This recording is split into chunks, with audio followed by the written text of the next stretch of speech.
So as Jim said, well, he didn't say, but I've actually been here 17 years, which is bizarre because I'm on like the 17th year of my 5-year Microsoft journey.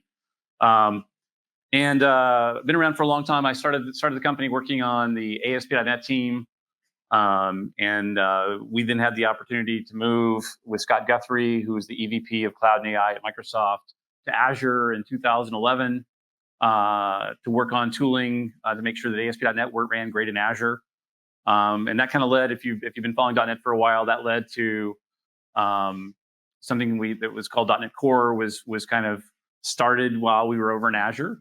And then I came back to what's called Developer Division in 2016 to go finish that journey, shipping .NET Core 1.0 back then, and now we're on .NET 8. And at the Build conference a few months ago, we introduced .NET Aspire, which is funny. As I use it, I'm like, why did we not do this 5 years before? I don't know. But I'm here to talk about Aspire today. And I know there was a workshop. Did anybody go to the workshop, the Aspire workshop this week? See a few. Good.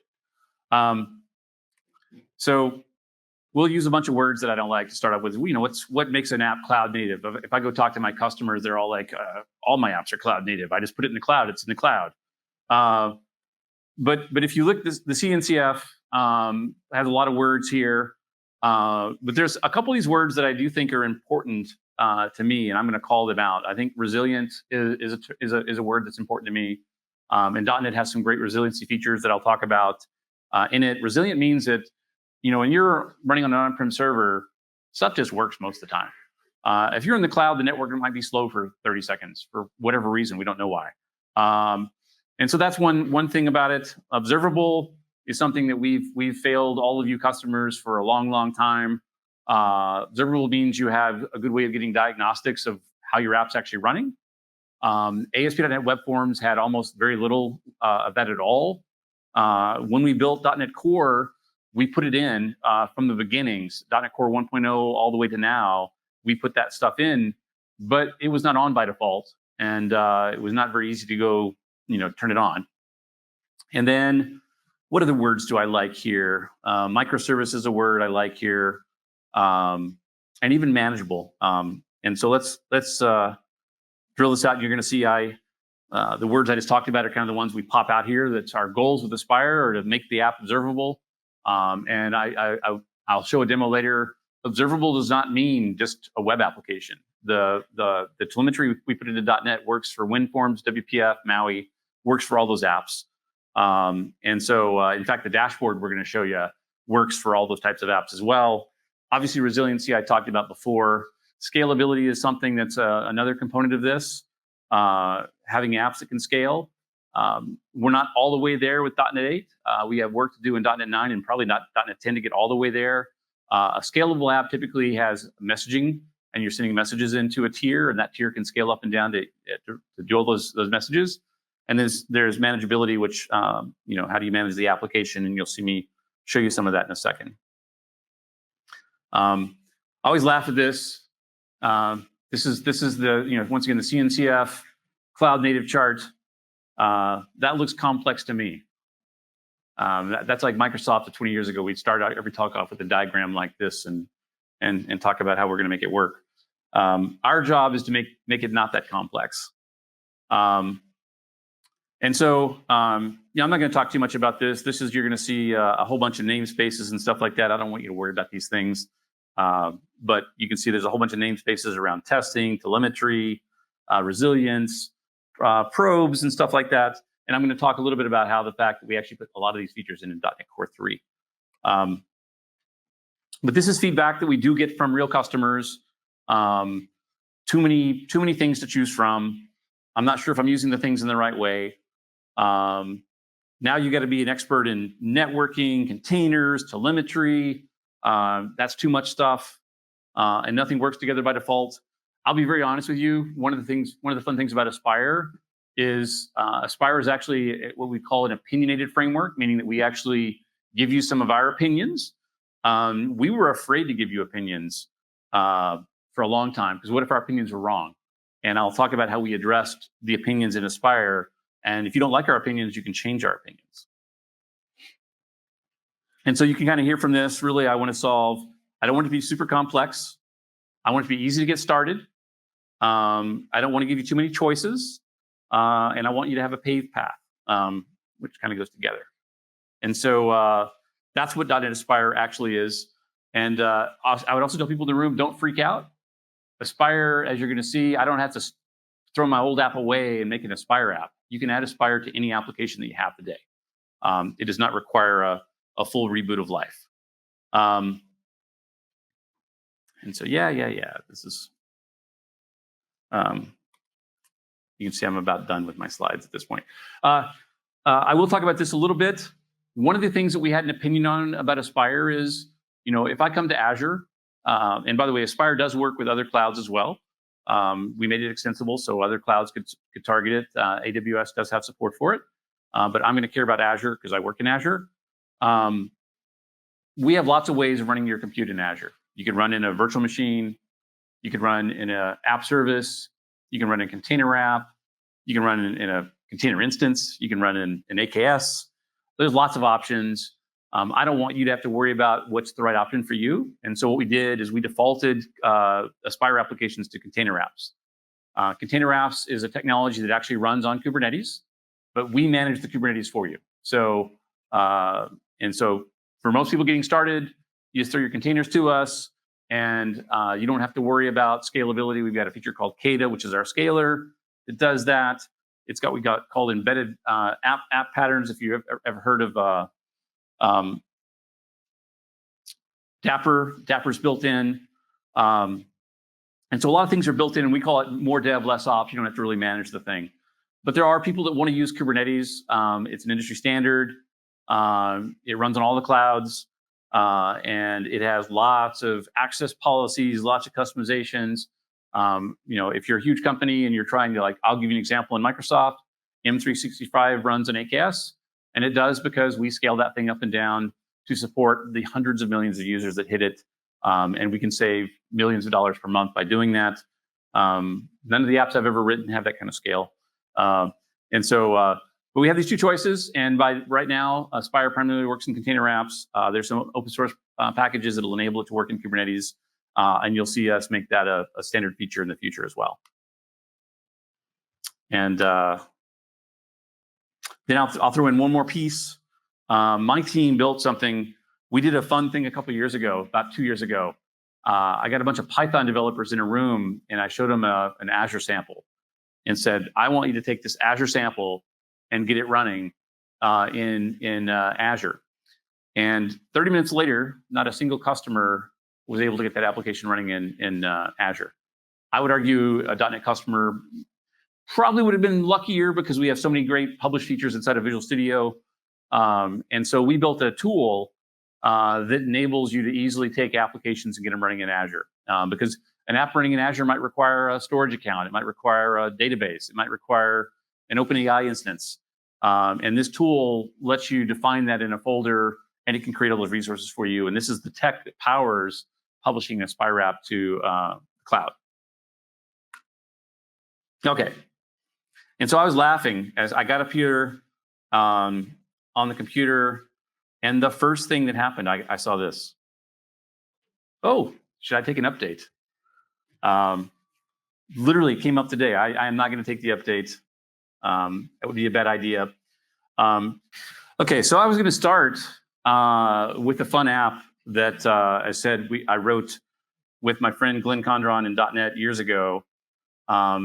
And what it is basically we were trying to make sure that a .NET application running in Azure or any cloud was not going to have problems if the network was slow. Maybe there was a glitch or something like that. And so if I go look at my code here, I have got a cool chunk of text that we wrote in here called the random fail middleware. It's basically something that I can inject in the pipeline of an app. And when I do that, it basically is going to throw errors on purpose.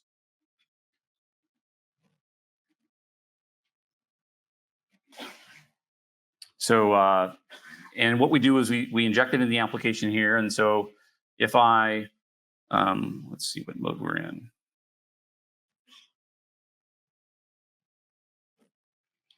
If I run the app, you're going to see it's going to crash sometimes. It's going to work sometimes. And then we put features in .NET Core 3 to solve this exact problem.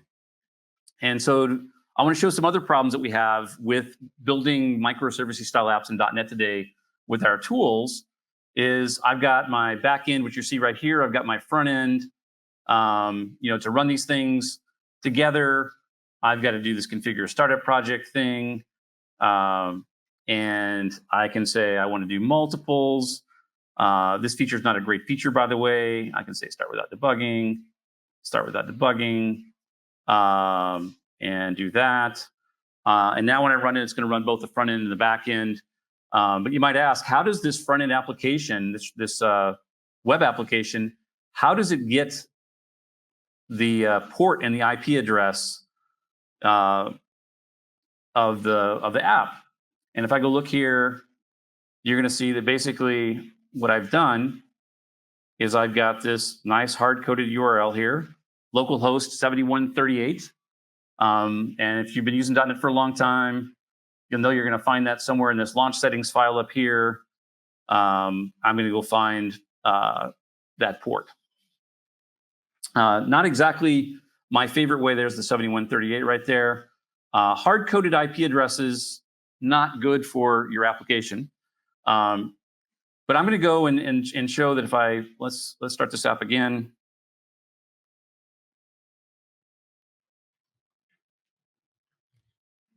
And now I should get two of these. There I am. I've got this. It's going to crash. My front end app's going to crash. So we built a feature in .NET Core 3, which I could solve this problem in. And so I'll go and just show you how we solve that in .NET Core 3.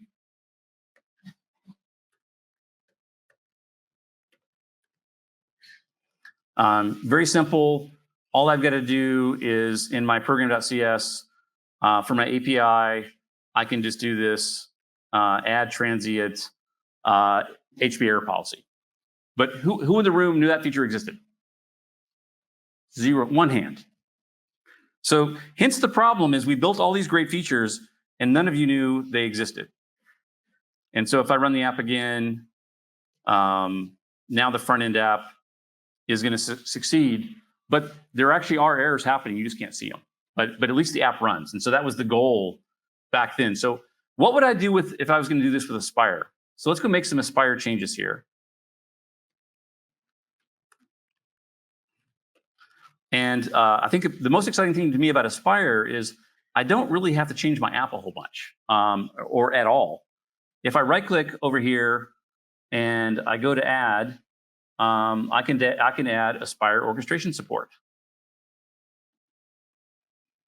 And so to me, this is pretty crazy. I didn't change the app. I just took my existing ASP.NET app, ASP.NET Core app, and right clicked and said I want to make it an Aspire application, and not a lot changed. If I go look, you probably saw a couple things here.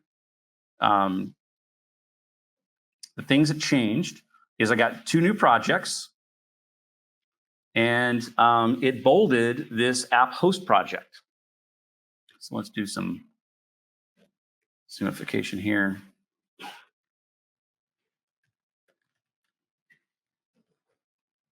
And so you see I've got these new projects. Well, let's go look at my original app and let's see what actually changed. If I go to program.cs, I can see 2 changes. Builder.add_service defaults. I mentioned before we were afraid to have opinions. Well, now we've taken all of our opinions and we put them into a project. And so one of the projects that gets added is this service defaults project. And if I open the code up for this, what you're going to see inside of here is we're going to configure OpenTelemetry. That's a feature we put in about 2 versions ago. You can see that it's got default health checks. Health checks is a feature. Any of these cloud platforms have the ability to call an endpoint to ask the app, is the app healthy? If the app says, no, I'm not healthy, or doesn't respond, the container host will restart the application automatically. Service discovery. I just showed you a second ago, I showed you hard-coded URLs. While those might run locally, if I push those into any cloud, they're going to fail because there is no local host. There is no whatever those ports are. And then you're going to see here This is when we add that same resiliency I added before manually in the .NET Core 3 project. That's here on by default as well. And then down here, you'll see this is the stuff that configures the open telemetry. And I'll explain a little bit more what that is. But and so all we've done is said any project that you add Aspire to is going to get telemetry by default. It's going to get health checks by default. It's going to get service discovery, which I'm going to show you is a way not to have to hard code names and URLs. And it's going to get resilience by default. If you want to change any of these, you can change them as much as you want. That's why they're in their own project. And so, but if I go back here and look, there's also a call to map endpoints. And that's because things like health checks have endpoints and stuff like that. But that's the only change. 2 lines of code were added to my program.cs in my existing application. Now I did get this new app, this app host. And of course, all my projects are going to refer, there'll be a dependency to that service defaults. That's going to be there. But notice I also got this new project, and it's bolded, which means it's the project that's going to be run by the tool by default. And if I go look at it, it's going to have a distributed application builder, very similar to the builders we have in an ASP.NET Core application. And it's got a reference to my one project that I right-clicked on, the Fail API, and it's ready to go. So not a lot of changes. And if I run it, we'll see a little bit of change. Let's run it for fun.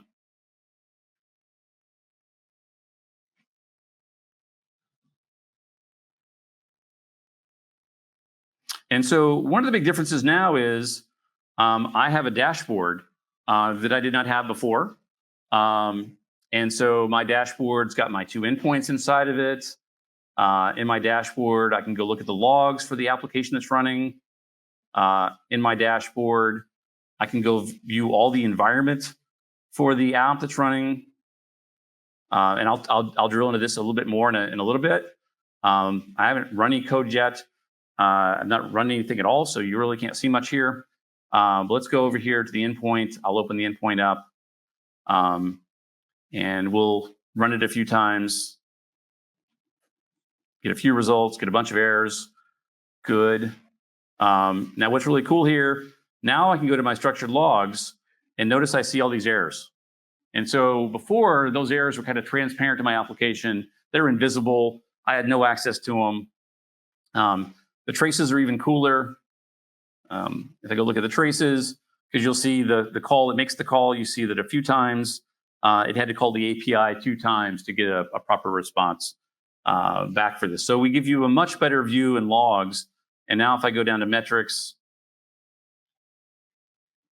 I can do this and see a bunch of stuff like this. So I now can see a bunch of Kestrel stuff and all the stuff running behind the scenes to make the app run. And so that's a huge improvement. So let's go take the other app and get the other app Aspire-ified as well. Okay, so I'm going to go to my retry app, and I'll right-click and I'll do the same thing. I'm going to add Aspire orchestration support. I'll say yes. And notice, if you notice, I've still got this app host program.cs open up. And now I've got 2 of these things. I've got the Fail API and I've got the retry application. So you can see it's building. This is when we start. These are all the things that we're going to start. But let's make a couple of other changes while we're here. So first off, I showed before, I had these awful hard-coded things. So now I don't have to have this hard-coded thing. I can get rid of this. And I can just say, this is going to be Fail API.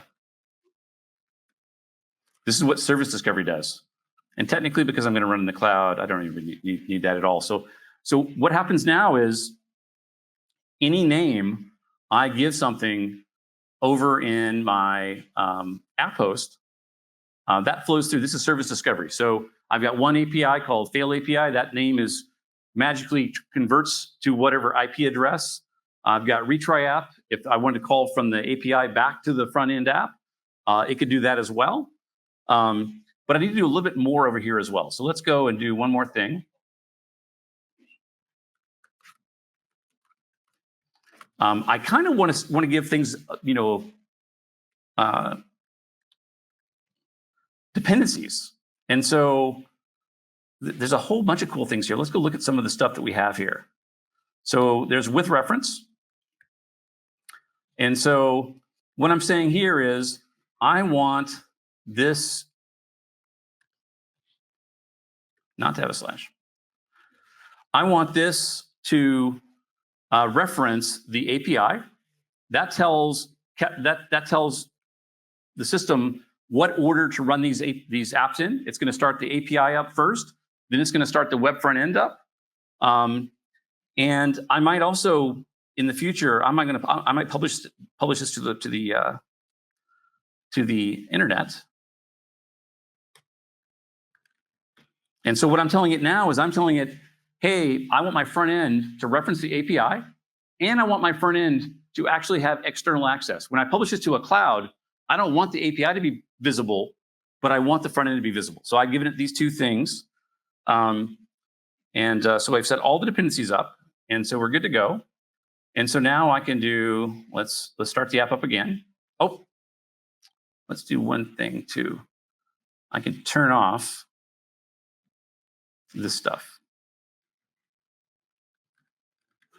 I don't need to add this anymore because the system's going to do it for me.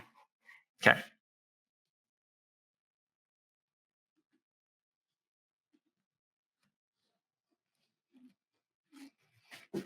So now my dashboard is going to come up. I've got both apps. I've got the back end. I've got the front end.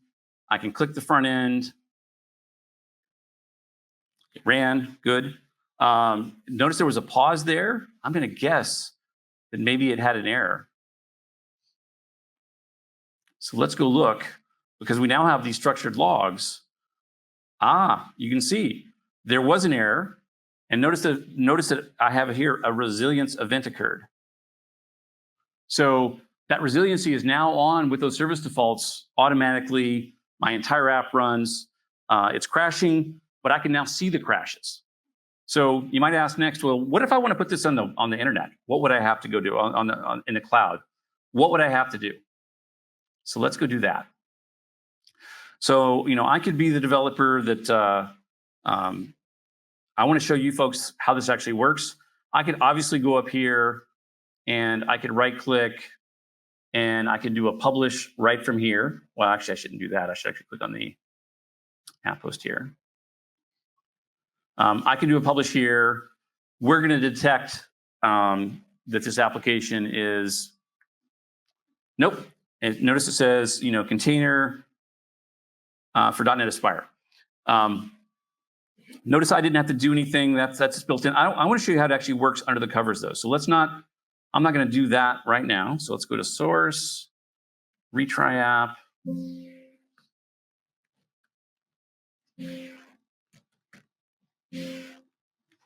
Okay.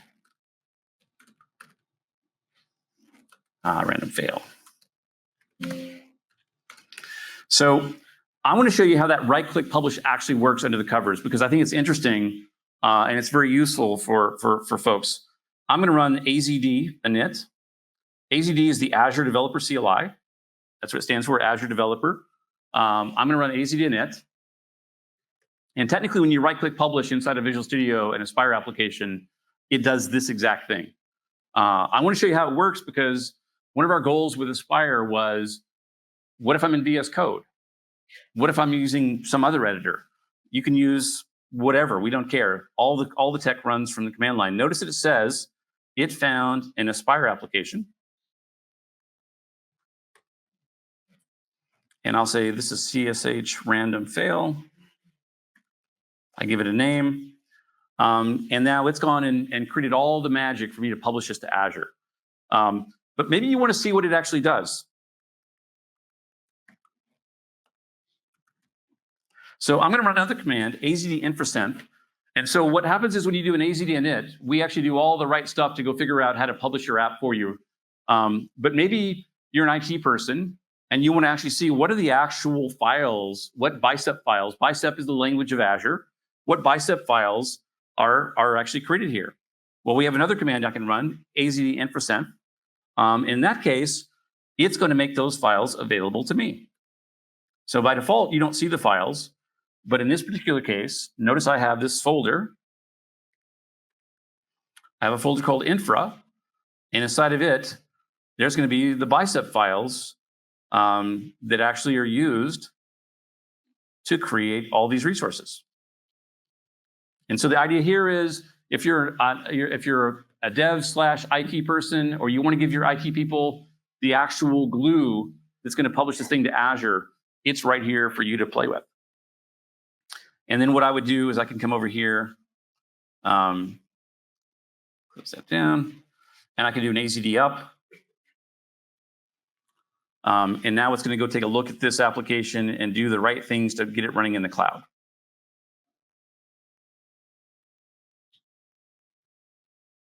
And you can see that I'm already on subscription 27. I think I have 130. I'm going to choose my subscription. And I'll choose a location. And up we're going to go. I'm not going to, I'll do some other stuff while we're waiting for this, but this is going to publish the app to Azure. Now, one of the cool things here, let's say you added another project to your Aspire solution, and you ran AZD up again, or right-click published again. It'll publish all the apps. So we actually watch what's actually in the application, and as you add more stuff, we will go and do the additive for you inside of the cloud. So while that's running, I want to show you a couple of other cool features while we're here. So while that's waiting, I want to show you, what should I show you? I'm going to show you a different flavor of this. This is what I call Aspire with Services. And so in this case, I've got something a little different here. If I'm on my app host, I can right click on an app host and I can come over here and go add. And notice there's a .NET Aspire package. And this is where things get really interesting to me, is you're going to see all kinds of cool stuff here. Here is a Redis cache. Here is a SQL server. Here is a PostgreSQL, a RabbitMQ, Dapper, Azure Storage, Application Insights, Service Bus, cognitive services if you're doing AI, Cosmos DB, Orleans. We have built a bunch of components for your Aspire applications. And Aspire does what we call infrastructure as code. And so notice in my app host, and this is a much more complicated sample here. Once again, I've got my project right here, my web front end, but up here I did a blob. I went and created Azure Storage. I said run as emulator. That means when I run the application locally, we're going to run an emulator in a container for you, so you don't have to actually have a real Azure Storage while you're running locally. And I added a blob to it. I also created a Redis cache. I've got my API service, and then I've got my web front end. And my web front end depends on the cache, it depends on the API service, and it depends on the blobs. So let's run this locally and see what happens.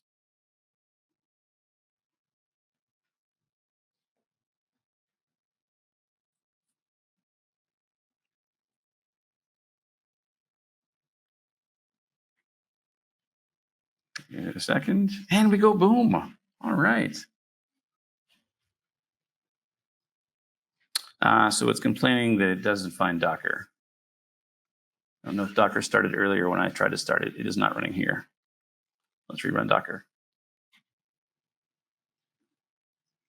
So running this is going to require Docker because I need containers for my cache and my storage emulator. And so let's get Docker a chance to launch.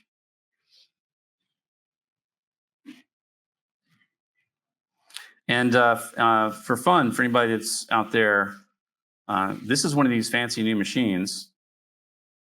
And so notice that this is actually an ARM machine. So, and these are awesome, I will tell you. Okay, so let's try this again.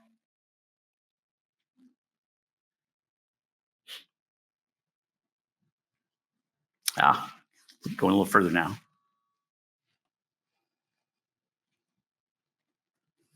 Okay, so now if you look here, notice I've got a bunch of stuff. Not only do I have my two projects, my API and my front end, I've now got a container running the storage emulator, I've got a container running the cache, and I've got my blobs, which is based on those two things. And so cool thing here is I can develop locally with a SQL database, a Postgres database, a MySQL database. You don't have to install any of that stuff on your machine. We just run it all in containers on the box. Let's go look and see how we're doing over here. Still going. But I want to show one more aspect of this too. One of the things that is also super interesting is this is a complicated app that's using some Azure features. When I run it locally, it just runs these in containers. If I publish this to Azure, I'm going to see something totally different. I published this before because I don't want us to wait for a bunch of publishes here. I'm going to go and look at the app with services. I'm going to do a resource visualizer of this. And notice that I have, and this is a key component of this. When I want to use the storage account, I reference the name inside of that app host. I don't have to go wonder what the connection string for the storage is. And even better, one of the things that you might have heard about is, we at Microsoft are all supposed to be doing security stuff now. And so we should be using best practices. We want to make sure your app, when you run it in Azure, uses the best practice. And so the best practice for using storage is to use something called managed identity. In the case of managed identity, there is no connection string. Because I basically defined and said, this web application is allowed to talk to this storage account. I do that at the infrastructure level. And because of that, there is nothing that can be hacked because there's no string, there's no password, there's nothing. And so notice that this app, it's got a web front end, it's got a cache, it's got the API, and here it is. Here's my managed identity for the storage, which is hiding somewhere over here. And so we're doing best practices. You don't have to worry about, do I understand what a key vault is or how to use that, or how managed identity works. You just reference the components for all the Azure bits you want to use in your application's app host. And when you publish, we'll make sure we do the best model for doing that application. Okay, look at this. The app is published. So this app is published. And so now where this gets really interesting to me is, notice that on the publish, I also get a link to the dashboard. So it would have been one thing to have a dashboard just for local development. But really, I want that same dashboard to follow you all the way to Azure. And so we actually run the Aspire dashboard in the cloud. And so notice now that my URL is definitely up in the Azure Container Apps space. And I can go click the URL. This should launch my front end. There the front end is. And remember, if I go back to the source code for random fail and I look at my app host, remember, I did not make the API public. Only this project here, the retry app, has the external HTTP endpoints, which means if I go back to the dashboard and try to access the API, that doesn't exist. It's not public. It's secure by default. The front end works just like you saw here. And now, to me, the nice thing is, it's likely to be having some wobbles there. If I go to my traces, there you go. I see all my traces, all the stuff. So now I can go to the portal and actually see in Azure if my app is having trouble or not. And even better, in the future, we're going to have a mechanism where you can actually, the only negative of the dashboard we have, it's in memory. So it's only going to keep like a day's worth of data. If you want to keep weeks worth of data, you'll have to upgrade to something like Azure App Insights, which actually has storage associated with it. But the app was resilient. It didn't show the crashes. You see the crashes here on the page.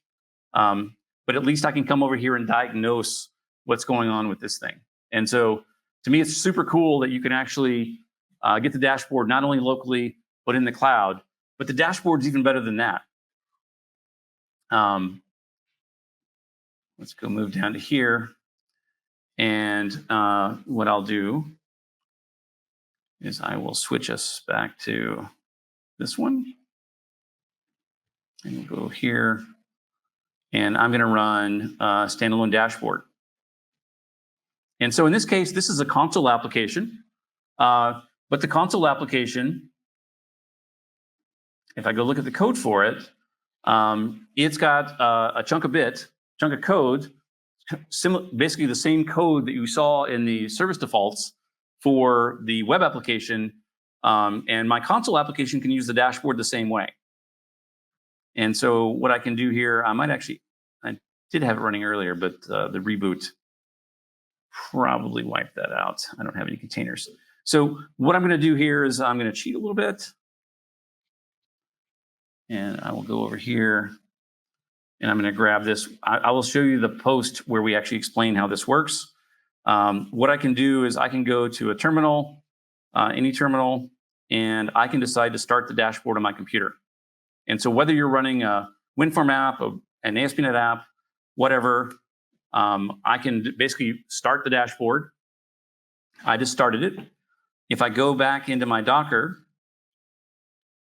and I look at my containers, there is the dashboard. I can click on the dashboard, and I need to get one thing here that's important here. Notice that there's this login. We want the dashboard to be secure because the dashboard has access to lots of information. I'm going to copy this key. I'll do that. And then we'll go back. I kind of messed myself up because I'm going to grab this first too. So I'm going to get the dashboard running in my browser. And it wants that token. So let's go get that token out of the container logs here. And this is just to make sure you can't just have a random dashboard running on somebody's computer that can steal and get into stuff. So that is not invalid. I missed a 2. Oops.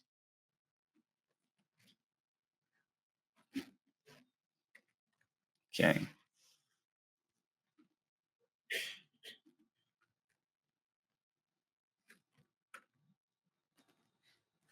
There we are, same dashboard you saw before.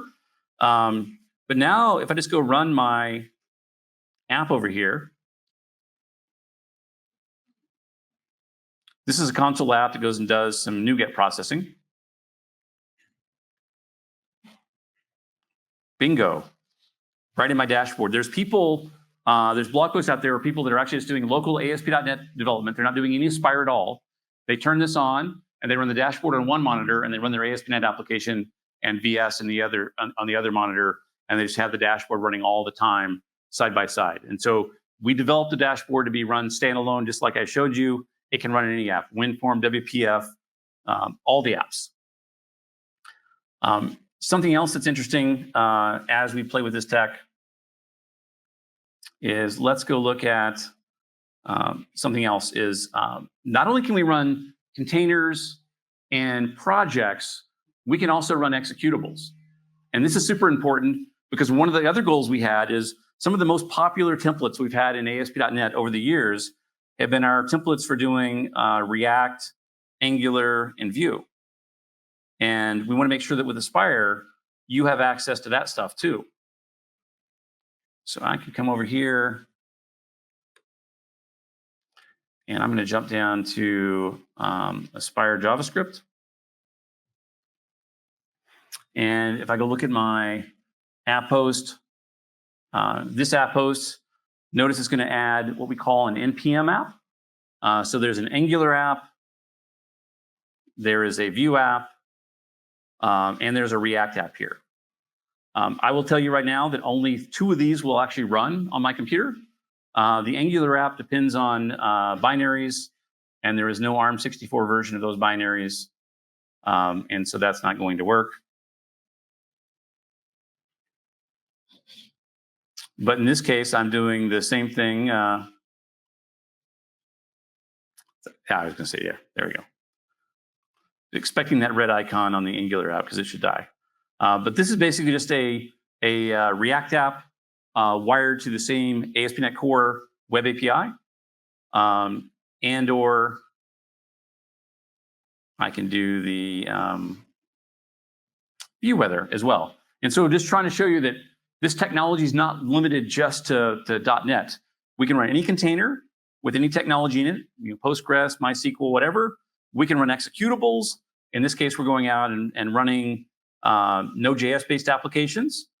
And once again, you see that in the dashboard as well here. Instead of saying container or project, it says executable. And so we've made this technology super, super rich.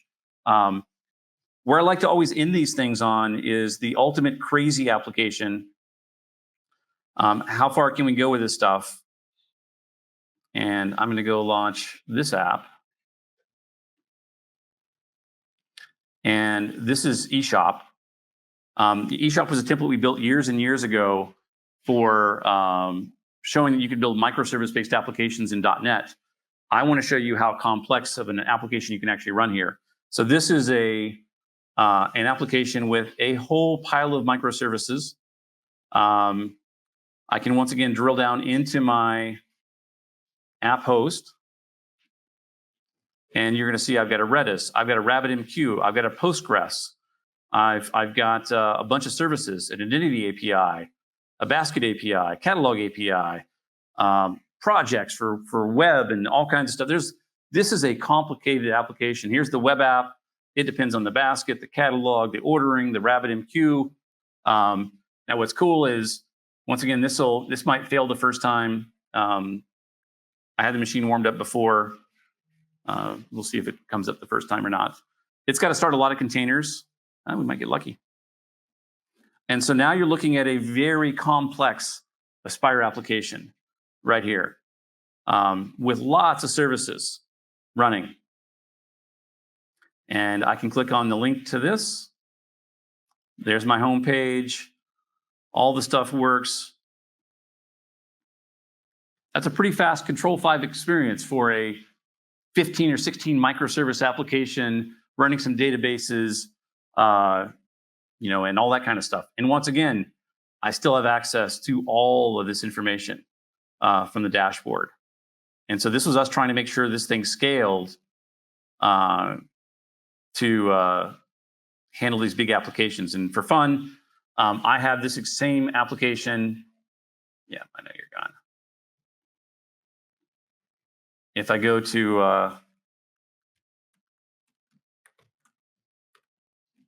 I've got this app running in Azure as well.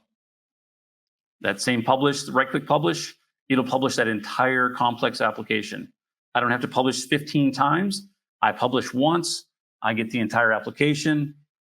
Here you can see all the resources. 1, 2, 3, 4, 5, 6, 7, 8, 9, 10, 11, 12, 13 containers. It's got managed identity for security again. And so this is a huge, complicated application running up in Azure. And I can drop into the main web application. Here it is. Now I've got an Azure API. And in this case, what I actually did for the app is I did do our typical right-click publish, which ran that AZD up behind the scenes. And if I give it enough time here, it's going to go out. You can see down here, it's doing the restore first, but it's also going to go out, and it says right now, it says Azure resources are not provisioned yet. It will, when the circle up here stops spinning, it's actually out there querying Azure right now for all the pieces of the app that are up there. And when it gets them, it will actually display each component of the app. It'll give you the Azure URL, all inside of Visual Studio. Super simple to get access to. And it says failed. Try again. There's a lot of stuff there, and so it takes a while for it to go pull that. That's an area where Aspire can get better is we do struggle sometimes with these multi-part applications. Sometimes we see the process start up, but it's not responding yet. And so we get some kind of like race condition kind of errors. Those are things you're going to see the team get better at as we move on. And so let's go back, since the reboot kind of killed us.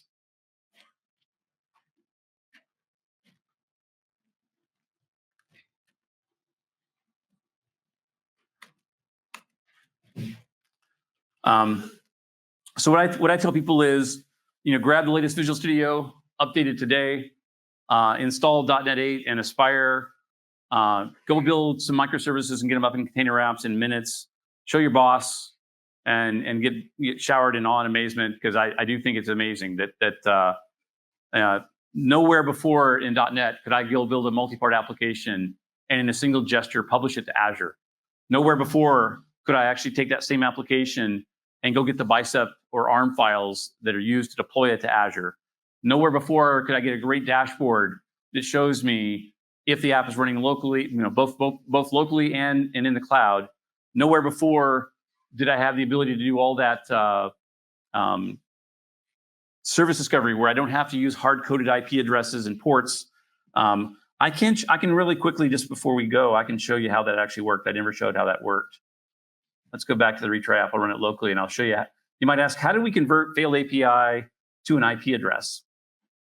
So let's go open up the random fail app here.